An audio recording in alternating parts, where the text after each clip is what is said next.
അങ്ങനെ പ്രതീക്ഷിച്ചതുപോലെ തന്നെ അത് സംഭവിച്ചു. വി കുഞ്ഞികൃഷ്ണൻ എന്ന 50 വർഷത്തിലധികം കമ്മ്യൂണിസ്റ്റ് പാരമ്പര്യമുള്ള ഒരു നേതാവിനെ CPIM പാർട്ടിയിൽ നിന്നും പുറത്താക്കി. കഴിഞ്ഞ ദിവസം ഒരു സ്വകാര്യ ടെലിവിഷൻ ചാനലിന് അദ്ദേഹം നൽകിയ അഭിമുഖത്തിൽ ഉന്നയിച്ച ഗുരുതരമായ സാമ്പത്തിക ക്രമക്കേടുകൾ അത് പാർട്ടിക്ക് അവമതിപ്പുണ്ടാക്കി എന്ന് ചൂണ്ടിക്കാട്ടിക്കൊണ്ടാണ് ഈ പുറത്താക്കൽ നടപടി. കുഞ്ഞികൃഷ്ണൻ പാർട്ടി ശത്രുക്കളുടെ കോടാലിക്കൈയായി മാറി, വർഗവഞ്ചകനാണ്. 2022 ഏപ്രിൽ മാസത്തിൽ ജില്ലാ കമ്മിറ്റി നടപടിയെടുത്ത വിഷയം വീണ്ടും ഉന്നയിച്ചു. TA മഹസൂലിനെതിരെ വ്യക്തിപരമായ അധിക്ഷേപങ്ങൾ നടത്തി. ഇക്കാര്യങ്ങളൊക്കെ ചൂണ്ടിക്കാട്ടിക്കൊണ്ടാണ് അദ്ദേഹത്തെ പാർട്ടിയുടെ പ്രാഥമിക അംഗത്വത്തിൽ നിന്നും ഇന്ന് പുറത്താക്കുന്നു എന്ന് കണ്ണൂർ ജില്ലാ സെക്രട്ടറി KK രാഗേഷ് വാർത്താ സമ്മേളനത്തിൽ വ്യക്തമാക്കിയത്. ഏതാണ്ട് 1.5 മണിക്കൂർ നീണ്ടുനിന്ന വാർത്താ സമ്മേളനമാണ് ഇന്ന് നടന്നത്. ഇന്നലെ നടന്ന ജില്ലാ കമ്മിറ്റിക്ക് ശേഷം ജില്ലാ സെക്രട്ടേറിയറ്റ് യോഗം ചേർന്നു. അതിനുശേഷമാണ് കുഞ്ഞികൃഷ്ണനെ പുറത്താക്കാനുള്ള പാർട്ടിയുടെ തീരുമാനം അറിയിക്കാനായിട്ട് ഇത്തരത്തിൽ ഒരു വാർത്താ സമ്മേളനം KK രാഗേഷ് വിളിച്ചു ചേർത്തത്. എന്നാൽ ഈ വാർത്താ സമ്മേളനം പൂർത്തിയാകുമ്പോൾ KK രാഗേഷ് കൂടുതൽ സംശയനിഴലിൽ പാർട്ടിയെ നിർത്തിയിരിക്കുന്നു എന്നതാണ് നമുക്ക് മനസ്സിലാക്കാൻ കഴിയുന്നത്. വി കുഞ്ഞികൃഷ്ണൻ തന്റെ അഭിമുഖത്തിൽ പ്രധാനമായും 4-5 കാര്യങ്ങളാണ് ചൂണ്ടിക്കാട്ടിയത്. അതിൽ 3 ഫണ്ടുകളുമായി ബന്ധപ്പെട്ട ക്രമക്കേടായിരുന്നു. ഒന്ന്, രക്തസാക്ഷി ധനരാജിന്റെ പേരിൽ പിരിച്ച രക്തസാക്ഷി ഫണ്ട്. മറ്റൊന്ന്, പാർട്ടി ഏരിയ കമ്മിറ്റിയുടെ ഓഫീസ് നിർമ്മാണത്തിന് വേണ്ടി പിരിച്ച ഫണ്ട്. മറ്റൊന്ന്, TA മസൂദനൻ പയ്യന്നൂരിൽ 2021 മത്സരിക്കുമ്പോൾ അവിടെ അതിനുവേണ്ടി ഭരിച്ച തെരഞ്ഞെടുപ്പ് ഫണ്ട് എന്നീ 3 ഫണ്ടുകളുടെ കാര്യത്തിലുണ്ടായ ഗുരുതരമായ ക്രമക്കേടുകൾ, ഒപ്പം തന്നെ EP ജയരാജനുമായി ബന്ധപ്പെട്ടുള്ള വിഷയം, കൂടാതെ പയ്യന്നൂരിലെ ഒരു സഹകരണ സംഘം ഒരു ഭൂമി വാങ്ങിയതിലെ ക്രമക്കേട്, ഇത്തരത്തിലുള്ള 4-5 കാര്യങ്ങളാണ് പാർട്ടിയെ സംശയമുനയിൽ നിർത്തിക്കൊണ്ട് വി കുഞ്ഞികൃഷ്ണൻ കഴിഞ്ഞ ദിവസം വെളിപ്പെടുത്തിയത്. അതിനകത്ത് ഈ 3 ഫണ്ടുകളുമായി ബന്ധപ്പെട്ടുള്ള വിഷയങ്ങളിൽ ഒരു പ്രശ്നവുമില്ല, ഒരു തിരിമറിയും പാർട്ടി കണ്ടെത്തിയിട്ടില്ല എന്ന് പറഞ്ഞുകൊണ്ട് ഒഴിഞ്ഞു മാറുന്ന ഒരു പാർട്ടി ജില്ലാ സെക്രട്ടറിയാണ് നമുക്ക് കാണാൻ കഴിഞ്ഞത്. ഇതുമായി ബന്ധപ്പെട്ടുള്ള കണക്കുകൾ ചോദിക്കുമ്പോൾ അത് മാധ്യമങ്ങളുടെ അജണ്ടയാണ്, അതിനു മുന്നിൽ നിന്നു തരാൻ താൻ തയ്യാറല്ല. ഈ കണക്കുകളൊന്നും നിങ്ങൾ മാധ്യമങ്ങളെ ബോധ്യപ്പെടുത്തേണ്ട കാര്യമല്ല, അതൊക്കെ തന്നെ പാർട്ടിയുടെ ഉൾപാർട്ടിയിലുള്ള വിഷയങ്ങളാണ്. ഏതെങ്കിലും പാർട്ടി അംഗം ചോദിച്ചു കഴിഞ്ഞാൽ അതുമായി ബന്ധപ്പെട്ട കണക്കുകൾ തങ്ങൾ വിശദീകരിച്ചു കൊള്ളാം എന്ന് പറഞ്ഞുകൊണ്ട് ചോദ്യങ്ങളിൽ നിന്നും ഒളിച്ചോടുന്ന ഒരു സമീപനമാണ് ഇന്ന് KK രാഗേഷ് സ്വീകരിച്ചത്. അക്ഷരാർത്ഥത്തിൽ ഒരു ചോദ്യത്തിനും വ്യക്തമായ മറുപടിയില്ലാതെ കഴിഞ്ഞ ദിവസം വി കുഞ്ഞികൃഷ്ണൻ ഉന്നയിച്ചിരിക്കുന്ന ആരോപണങ്ങൾ, സാമ്പത്തിക ക്രമക്കേടുകൾ, അതുമായി ബന്ധപ്പെട്ട് ഇന്ന് മാധ്യമ പ്രവർത്തകർ ഉന്നയിച്ച ചോദ്യങ്ങൾക്ക് ഒരു തരത്തിലും ഒരു വിധത്തിലുമുള്ള ഒരു വ്യക്തതയും നൽകാതെ, ഒരു കൃത്യമായ മറുപടിയും നൽകാൻ കഴിയാതെ നിന്ന് വെള്ളം കുടിക്കുന്ന ഒരു ജില്ലാ സെക്രട്ടറിയാണ് നമുക്ക് കാണാൻ കഴിഞ്ഞത്. ഇതിനൊക്കെ ശേഷം അദ്ദേഹം പറയുന്നത് പാർട്ടിക്ക് ഒരു തെറ്റും സംഭവിച്ചിട്ടില്ല, പാർട്ടി ഇക്കാര്യത്തിൽ ചില പ്രശ്നങ്ങളൊക്കെ ഉണ്ടായിട്ടുണ്ട്. ഈ പറയുന്നത് പോലെ കുഞ്ഞികൃഷ്ണൻ പറഞ്ഞ കാര്യങ്ങൾ, ധനരാജ് ഫണ്ടുമായി ബന്ധപ്പെട്ട് ആ ഫണ്ടിനകത്തു നിന്നും ധനരാജിന്റെ രക്തസാക്ഷി ഫണ്ട്, ആ കുടുംബത്തെ സഹായിക്കാനായിട്ട് പിരിച്ച പണം അത് വകമാറ്റി ചെലവഴിച്ചിട്ടുണ്ട് എന്ന വി കുഞ്ഞികൃഷ്ണന്റെ ആരോപണം അത് ഈ പറയുന്ന KK രാഗേഷ് സ്ഥിരീകരിക്കുന്നുണ്ട്. അത് പെട്ടെന്നൊരു ആവശ്യം വന്നപ്പോൾ അതിനകത്ത് 5 ലക്ഷം രൂപ എടുത്തു മാറ്റിയെന്നാണ് അദ്ദേഹം പറയുന്നത്. വളരെ സിമ്പിൾ ആയിട്ടാണ് പറയുന്നത്. അത് CPM സംബന്ധിച്ച് CPM സംഘടനാ സംവിധാനം വെച്ചുകൊണ്ട് അത് അംഗീകരിക്കാവുന്ന കാര്യമല്ല. എന്നാൽ വളരെ അത്യാവശ്യമായ ഒരു കാര്യത്തിന് വേണ്ടിയിട്ട് എടുത്ത് ചെലവഴിച്ചു, അത് പിന്നീട് തിരിച്ചു വന്നു എന്നൊക്കെയാണ് അദ്ദേഹം പറഞ്ഞപ്പോൾ അത്തരത്തിൽ ആ ധനരാജ് ഫണ്ടിൽ നിന്നും ദുർവിനിയോഗം ഉണ്ടായിട്ടുണ്ട്, ആ ഒരു ക്രമക്കേട് അവിടെ ഉണ്ടായിട്ടുണ്ട് എന്നത് KK രാഗേഷ് തന്നെ സമ്മതിക്കുന്നുണ്ട്. മറ്റൊന്ന്, ഈ പറയുന്ന പോലെ TA മസൂദനന്റെ തെരഞ്ഞെടുപ്പ് ഫണ്ടുമായി ബന്ധപ്പെട്ടുള്ള പ്രശ്നങ്ങളാണ്.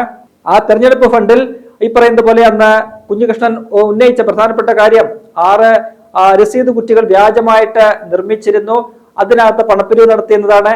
അക്കാര്യവും KK രാഗേഷ് സമ്മതിക്കുന്നുണ്ട്. അതിനകത്ത് പല രസീത് കുറ്റികളും ഇനിയും തിരിച്ചു വന്നിട്ടില്ല എന്നും ഇന്നത്തെ വാർത്താ സമ്മേളനത്തിൽ വ്യക്തമായി. 2022 ഇതുമായി ബന്ധപ്പെട്ട് നടപടിയെടുത്തു എന്ന് വലിയ ആവേശത്തോടു കൂടി KK രാഗേഷ് പറയുന്നുണ്ട്. അപ്പോൾ മാധ്യമപ്രവർത്തകൻ ചോദിക്കുന്നുണ്ട്, ഇതുവരെയും അപ്പോൾ ഈ പറയുന്ന രസീത് കുറ്റികൾ തിരികെ വന്നില്ലേ? അപ്പോൾ ഇല്ല എന്ന് പറയാൻ അദ്ദേഹം അങ്ങനെ അതിന് കൃത്യമായ ഒരു മറുപടി പറയാൻ അദ്ദേഹം അത് അന്ന് നടപടിയെടുത്തല്ലോ എന്ന് പറഞ്ഞ് ഒഴിഞ്ഞു മാറുകയാണ്. അതായത് 2021 ഈ സംഭവം നടക്കുന്നത്. 2022 ക്രമക്കേടുണ്ട് എന്ന് ചൂണ്ടിക്കാട്ടിക്കൊണ്ട് ഓഫീസ് സെക്രട്ടറിക്കെതിരെ നടപടിയെടുത്തു. ഓഫീസ് സെക്രട്ടറി 1 വർഷത്തേക്ക് സസ്പെൻഡ് ചെയ്ത് പുറത്താക്കി എന്നൊക്കെയാണ് അദ്ദേഹം പറയുന്നത്. പക്ഷേ ഇപ്പോൾ 2026 അടുത്തൊരു നിയമസഭാ തെരഞ്ഞെടുപ്പിലേക്ക് കേരളം നീങ്ങുകയാണ്. ഈ 5 വർഷമായിട്ട് പോലും ഈ കാണാതായ രസീത് കുറ്റികൾ തിരികെ എത്തിയിട്ടില്ല, അല്ലെങ്കിൽ പാർട്ടിക്ക് തിരികെ ലഭിച്ചിട്ടില്ല എന്നത് വളരെ ഗുരുതരമായിട്ടുള്ള ഒരു കാര്യമാണ്. അവിടെയും അത്തരത്തിൽ രസീത് കുറ്റികൾ തിരികെ വരാതെ നിൽക്കുന്ന ഒരു സാഹചര്യത്തിലും ആരോപണ വിധേയനായിട്ടുള്ള ടി.എ. മധുസൂദൻ എം.എൽ.എക്ക് സംരക്ഷണ കവചം ഒരുക്കി അദ്ദേഹം ഒരു കാര്യത്തിലും ഇടപെട്ടിട്ടില്ല. അദ്ദേഹത്തിന് ഈ പറയുന്ന ഒരു സമയത്തും, ഈ ക്രമക്കേട് നടക്കുന്ന ഒരു സമയത്തും അദ്ദേഹത്തിന് ഒരു ചുമതലയും ഉണ്ടായിരുന്നില്ല. അദ്ദേഹം ഒരു വിധത്തിലും ഇടപെട്ടിട്ടില്ല എന്ന് പറഞ്ഞുകൊണ്ട് അദ്ദേഹത്തെ പൊതിഞ്ഞ് സംരക്ഷിക്കുന്ന ഒരു സമീപനമാണെന്ന് പാർട്ടി സ്വീകരിച്ചിരിക്കുന്നത്. ഒപ്പം തന്നെ ഈ സഹകരണ സ്ഥാപനത്തിന്റെ ഭൂമി ഇടപാടുമായി ബന്ധപ്പെട്ടുള്ള ചോദ്യങ്ങൾക്കും അദ്ദേഹത്തിന് വ്യക്തമായ മറുപടി പറയാൻ കഴിയുന്നില്ല. അതായത് വി കുഞ്ഞികൃഷ്ണൻ ഉന്നയിച്ചിരിക്കുന്ന ചോദ്യങ്ങൾ, അദ്ദേഹം ഉയർത്തിവിട്ട ചോദ്യങ്ങൾ, അത് ഇപ്പോഴും അവിടെ തന്നെ നിലനിൽക്കുകയാണ്. അദ്ദേഹത്തെ ആ ചോദ്യങ്ങൾ അവിടെ നിലനിൽക്കെ തന്നെ പാർട്ടി പുറത്താക്കിയിരിക്കുന്നു എന്നതാണ് വളരെ പ്രധാനപ്പെട്ട ഒരു കാര്യം. പണ്ട് വിജയൻ മാഷ് പറഞ്ഞ ഒരു പ്രധാനപ്പെട്ട ഒരു അദ്ദേഹത്തിന്റെ ഒരു വാക്യമുണ്ട്. ഒരു വിദ്യാർത്ഥി ഒരു ക്ലാസ്സിൽ ഒരു ചോദ്യം ചോദിച്ചാൽ ആ ചോദ്യം ചോദിക്കുന്ന വിദ്യാർത്ഥിയെ ക്ലാസ്സിന് പുറത്താക്കിയാലും ആ ചോദ്യം അവിടെ അവശേഷിക്കും, ചോദ്യം അവിടെ നിലനിൽക്കും. വിദ്യാർത്ഥി നിങ്ങൾക്ക് വേണേ പുറത്താക്കാം, അല്ലെങ്കിൽ ചോദ്യം ചോദിക്കുന്ന ഒരാൾ നിങ്ങൾക്ക് പുറത്താക്കാം. പക്ഷേ ആ ചോദ്യം അവിടെ നിങ്ങൾ ഉത്തരം പറയുന്നത് വരെ ആ ചോദ്യം അവിടെ ഇങ്ങനെ ഉയർന്നു നിൽക്കും, അവിടെ അവശേഷിക്കും എന്നൊരു പ്രസക്തമായ ഒരു വാക്യമുണ്ട്. അതാണ് ഇവിടെ നമുക്ക് പറയാനുള്ളത്. വി കുഞ്ഞികൃഷ്ണനെ പുറത്താക്കിയാലും ഈ 1.5 മണിക്കൂർ നീണ്ട വാർത്താ സമ്മേളനം നടത്തി കഴിയുമ്പോഴും അദ്ദേഹം ഉന്നയിച്ചിരിക്കുന്ന പാർട്ടിക്കെതിരെ, പാർട്ടിയെ സംശയത്തിൽ നിർത്തിക്കൊണ്ട് ഉന്നയിച്ചിരിക്കുന്ന ചില ചോദ്യങ്ങളുണ്ട്. ആ ചോദ്യങ്ങളിൽ ഒരെണ്ണത്തിന് പോലും ഒരു മറുപടി പറയാൻ, ഒരു വ്യക്തമായ ഉത്തരം നൽകാൻ പാർട്ടിയുടെ ജില്ലാ നേതൃത്വത്തിന് കഴിഞ്ഞിട്ടില്ല എന്നത് ഖേദകരമാണ്. അതിനു പകരം അദ്ദേഹം മറ്റു ചില ആരോപണങ്ങൾ, ഈ കുഞ്ഞികൃഷ്ണൻ അഭിമുഖം കൊടുത്ത വാർത്താ മാധ്യമത്തെയും അഭിമുഖക്കാരനെയും ഒക്കെ തന്നെ അധിക്ഷേപിക്കുന്ന തരത്തിലുള്ള പരാമർശങ്ങൾ നടത്തുന്നതല്ലാതെ ഏതെങ്കിലും തരത്തിൽ തങ്ങൾക്ക് നേരെ വീണിരിക്കുന്ന കരിനിഴൽ അതിനെ തുടച്ചു മായ്ക്കാൻ, അല്ലെങ്കിൽ അതിനെ ഇല്ലാതാക്കാൻ ഒരു വ്യക്തത വരുത്തുന്ന മറുപടി നൽകാൻ കെ രാഗേഷൻ എന്ന് പറയുന്ന ജില്ലാ സെക്രട്ടറിക്ക് കഴിഞ്ഞിട്ടില്ല. അദ്ദേഹം സത്യം പറഞ്ഞാൽ ഈ 1.5 മണിക്കൂർ നീണ്ട വാർത്താ സമ്മേളനം കൊണ്ട് അദ്ദേഹം പൂർണ്ണമായിട്ടും തുറന്നു കാട്ടപ്പെടുകയാണ് ചെയ്തത്.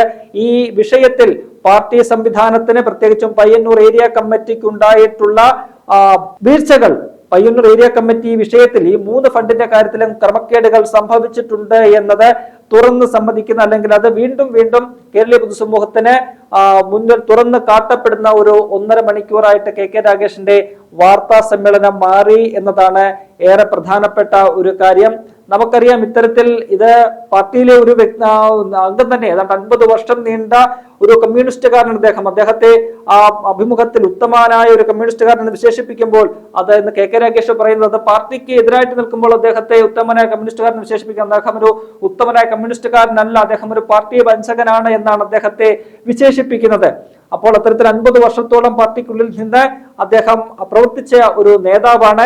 പാർട്ടിക്കകത്ത് നിന്നുകൊണ്ട് തന്നെ ഈ വിഷയത്തിൽ അദ്ദേഹം പോരാടിയ നേതാവാണ്. എന്നാൽ ആ സമയത്ത് അദ്ദേഹത്തിന് ഒരു നീതി ലഭിച്ചില്ല. അദ്ദേഹം ചോദിച്ച വിഷയങ്ങളിൽ, അദ്ദേഹം ഉന്നയിച്ച വിഷയങ്ങളിൽ ഒരു വ്യക്തമായ മറുപടി കൊടുക്കാൻ പാർട്ടിക്ക് കഴിഞ്ഞില്ല. അങ്ങനെയാണ് അദ്ദേഹം പാർട്ടിക്ക് പുറത്തു വന്നുകൊണ്ട് ഇത് മാധ്യമങ്ങളോട് പറയാൻ അദ്ദേഹം നിർബന്ധിതനായത്. കഴിഞ്ഞ ഏതാണ്ട് 4 വർഷക്കാലം അദ്ദേഹം ഇതുമായി ബന്ധപ്പെട്ട് ഒരു മാധ്യമങ്ങളോടൊന്നും പ്രതികരിച്ചിട്ടില്ല. ഇതിനിടയ്ക്ക് അദ്ദേഹത്തെ ഏരിയ കമ്മിറ്റിയിൽ നിന്നും ഒഴിവാക്കുന്ന ഒരു സാഹചര്യമുണ്ടായി. തുടർന്ന് അദ്ദേഹം 8 മാസത്തോളം പാർട്ടിയുമായിട്ട് അകന്നു നിൽക്കുന്ന ഒരു സംഭവം ഉണ്ടായിരുന്നു. അപ്പോഴൊന്നും തന്നെ അദ്ദേഹം ഇതുമായി ബന്ധപ്പെട്ട് ഏതെങ്കിലും മാധ്യമത്തോട് പാർട്ടിക്കെതിരെ പറയാൻ, എന്തെങ്കിലും പറയാൻ അദ്ദേഹം തയ്യാറായ ഒരു വ്യക്തിയല്ല.